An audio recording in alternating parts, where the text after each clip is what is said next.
Hi, I am Saptarshi, and in this audio, I am going to talk about James Joyce's short story Araby. I am not going to teach the whole story. I am just going to talk about the important points in the story which will help you to understand the story better and probably answer the questions both in MCQ and subjective. A few points about James Joyce. Araby is taken from a short story collection. Dubliners is a collection of 15 short stories. The book was published in 1914, and the stories, the 15 short stories that we see in the book, those were written from 1904 to 1907. James Joyce went on to write many books, including a portrait of the artist as a young man and Ulysses. But in this audio, we will focus on Araby. First, we will explore the story, and next, we will talk about the important points in the story. To begin with, it is a first-person narrative. Means, it's the story of a boy who is himself narrating his story. First person narrative is very important. It is subjective. Means whatever he says, whatever he thinks right, he says about that. It might not be the reality. So the first point is it's a first person narrative.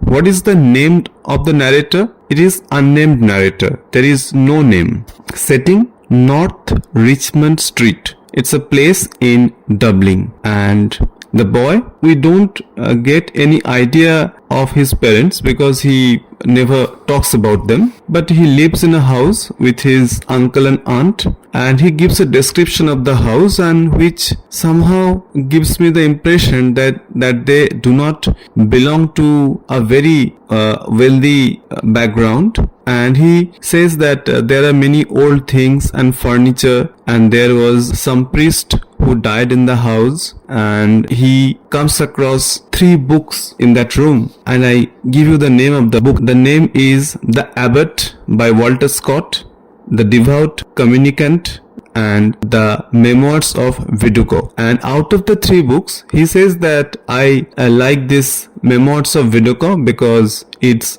leaves were yellow. Initially, James Joyce gives a lot of time to understand the mood of the house, the mood of the boy, and the loneliness of the boy.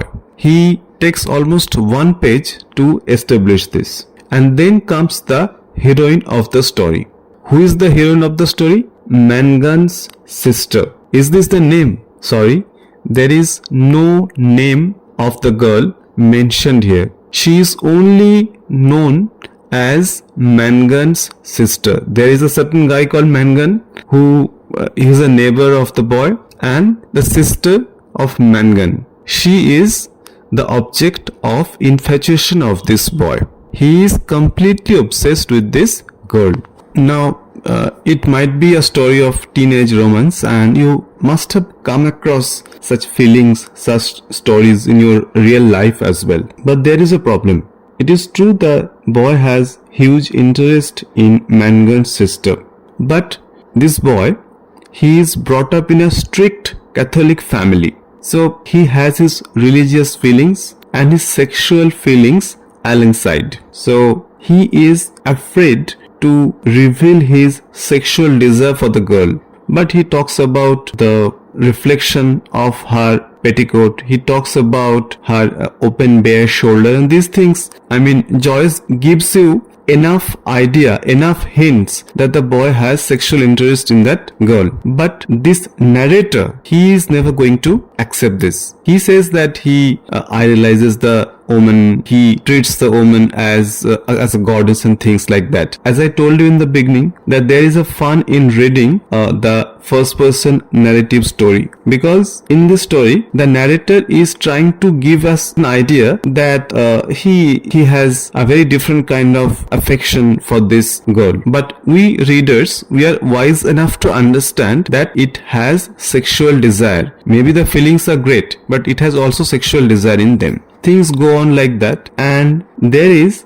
also a bazaar called Araby there. Now what is Araby? Araby is, you can call, it's a fair or something like that, and everyone is going there and everyone is buying things from there. So one day the girl suddenly, all of a sudden she says, she asks this boy, are you going to this Araby market? The boy is so confused and the boy is so flabbergasted that he is unable to make any reply. And then he says that out of gallantry, you might say, he says that he will try to get something for her if he goes there. Here I would like to tell you something. The girl has never asked the boy to take her to Araby. One, the girl has never asked the boy to bring a gift for her. It is the boy who voluntarily suggests that he would bring something for her. So these 3 points you must keep in your mind. If you think that this is a sign or this is a green signal from the girl, it is not like that. It is just a casual question. But the boy was, as you know, he was infatuated, and then comes this question.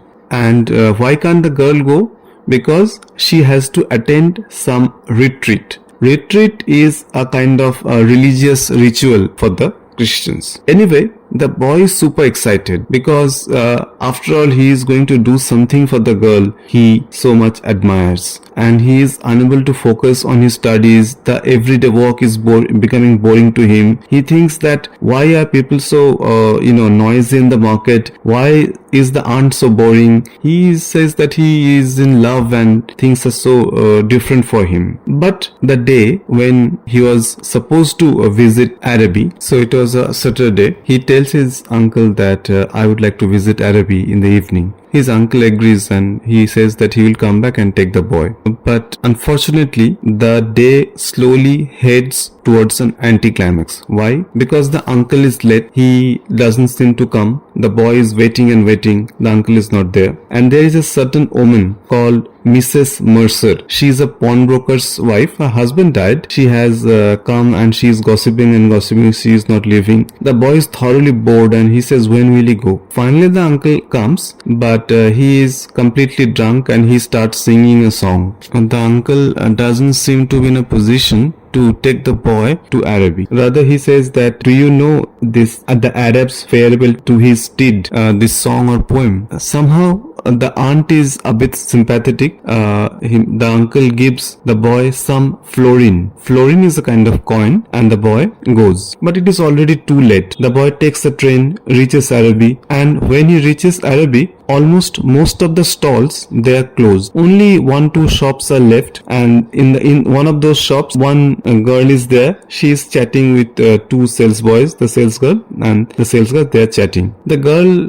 doesn't show much interest in the boy, and the boy also doesn't buy anything. Now he realizes that everything is so stupid, and he doesn't buy anything. He stands there with tears in his eyes. That's where the story ends. You must be upset, right? That such a story where the boy is going to get something for the girl, how can it end like that? In fact, do you call it an end? If the boy goes there, why doesn't he buy anything for the girl? At least he should have bought something. Here I need to tell you something. See, James Joyce, when the story came out in 1914, but he was writing even before that, he was essentially a product of modern period. Means in early 20th century, the writing pattern was changing. So he was writing at that time. For example, in a modern short story, what happens is that you do not expect always a very happy ending. Happy ending means the boy gets the girl, the boy meets the girl. You don't get a story like that. So if you are looking for a typical romantic story, Araby is not like that. 1. 2. The second part is the experiment of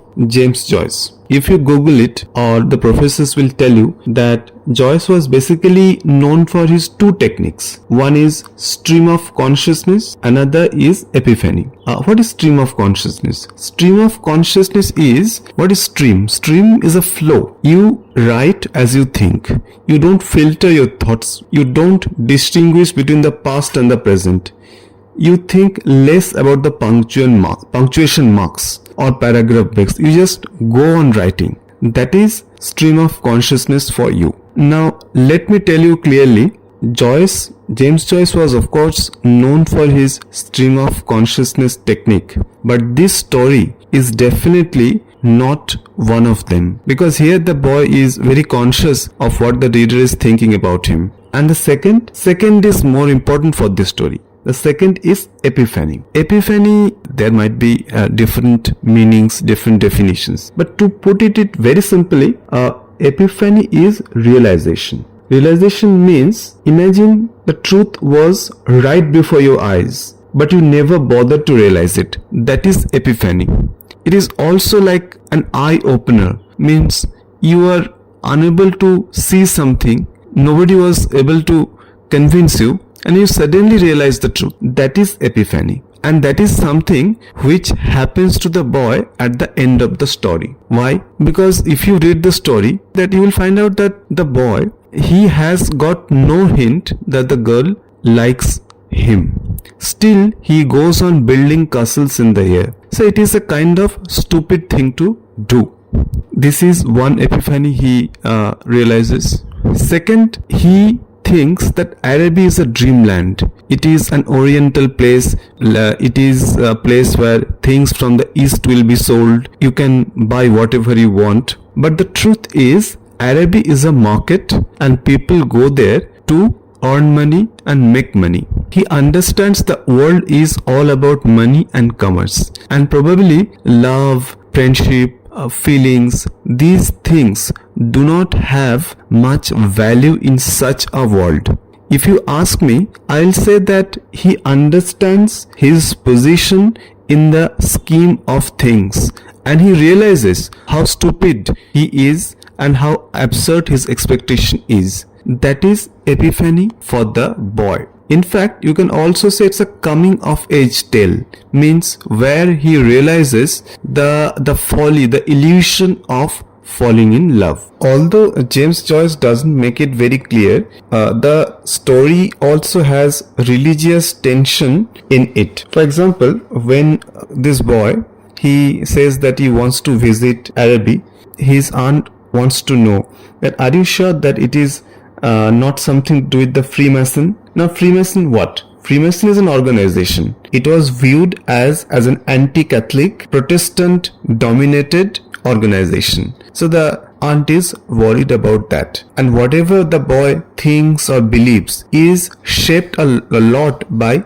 Catholicism. I think James Joyce, when he was growing up in Dublin, he faced such issues. Therefore, he wrote a story. So at the end of the story, what do we get? We don't get a typical love story. 1, 2. We get an unreliable narrator. Means whatever he says is not the absolute truth.